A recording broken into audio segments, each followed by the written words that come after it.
Well, the Browns held their final practice here in Berea before they head out to Kansas City on Saturday, Mary Kay. And really the big news, adaveon Clowney back on the practice field as Joe Woods expected on Thursday. He's back on Friday after dealing with that illness for 2 days. So it looks pretty positive as far as adaveon Clowney being able to go on Sunday.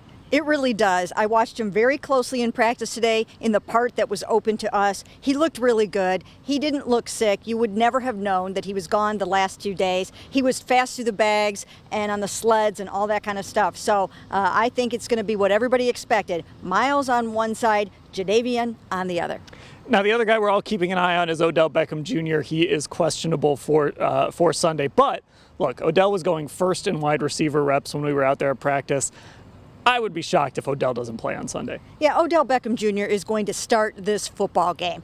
They're putting him as questionable, but he's going to start this game. He's going to play a significant amount. You can pretty much take that to the bank. He looks tremendous. He's ready to go. He's just out there, one of the guys looking like everyone else. And once again, you would never know what he's been through in the last 10 months. Now, we're also watching somebody else on the other side of the football, and that's Tyron Matthews. The safety for the Chiefs kind of does everything for them. Everyone here in Berea has raved about what he brings to that defense. Anybody who watches that defense knows if Tyron Matthews is unable to go because he remains on the COVID-19 list, that's a big blow to that Chiefs defense. It really is. I mean, he had a phenomenal game against the Browns in the divisional loss. The Browns loss. Tyron Matthews had 7 tackles, 1 for a loss. He picked off Baker Mayfield in the decisive third quarter. I mean, he just had a monster game. So if he can't play, I do think it is a big, huge loss for those guys and just a boost for the Browns.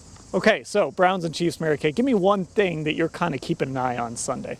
One thing that I'm so curious about is what does Steve Spagnuolo have in store for Baker Mayfield? How are teams going to try to defend him? What are they going to try to take away? Because I think that's really the key to the game. If Baker gets rolling and he starts getting the ball to Odell and Jarvis and Anthony Schwartz, Donovan Peoples-Jones and David Njoku, all, his many pick your poison weapons, I really think they can give these Chiefs a run for their money.